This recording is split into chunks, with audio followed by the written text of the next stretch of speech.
السلام علیکم دوستو، کیسے ہیں آپ؟ ہمارے چینل جانب تاریخ ہندوستان میں خوش آمدید۔ دوستو، آج ہم جانیں گے کیشور راج کون تھا۔ آئیے جانتے ہیں۔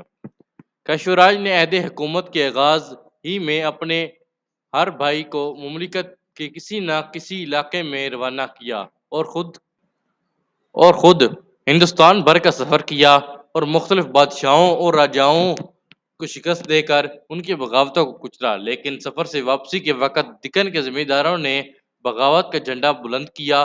ان ذمہ داروں کی قوت و طاقت روز بروز زیادہ ہوتی گئی، حتیٰ کہ کیشور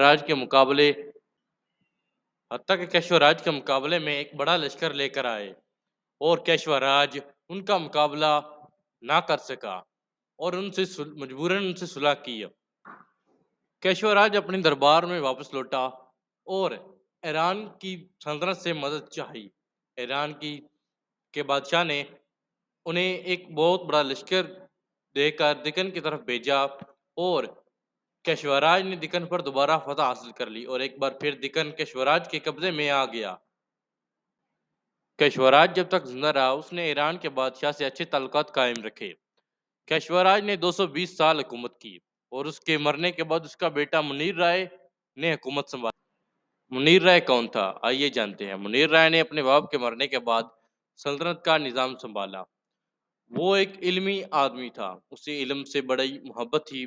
اہل علم کی صحبت میں بیٹھتا تھا اور زیادہ تر وقت اہل علم کی صحبت میں ہی گزارتا تھا۔ منیر رائے کے دور میں افراسیب جو ایران کا زبردست دشمن تھا، اس نے ایران پر حملہ کیا اور اسے فتح کر لیا۔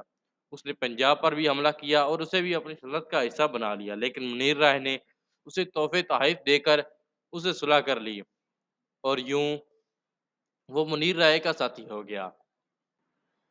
لیکن منیر رائے کی سلطنت پر رستم پہلوان نے حملہ کیا اور اسے پنجاب سمیت پوری سلطنت چھین لی اور منیر رائے کوستان کے پہاڑوں میں کہیں جا کر چھپ گیا اور یوں اس کی سلطنت کا اختتام پذیر ہوا۔ منیر رائے کے مرنے کے بعد رستم پہلوان نے ہندوستان کی حکومت راجہ سورج کے حوالے کر کے خود ہندوستان چلا گیا۔ یہ راجہ سورج ہی تھا جس نے ہندوستان میں بت پرستی کو رواج دیا۔ دوستو، آج کی ہماری ویڈیو کا یہی ہوا اختتام۔ اگلی ویڈیو میں ہم جانیں گے مکمل تفصیل سے کہ ہندوستان میں بت پرستی کا رواج کیسے ہوا۔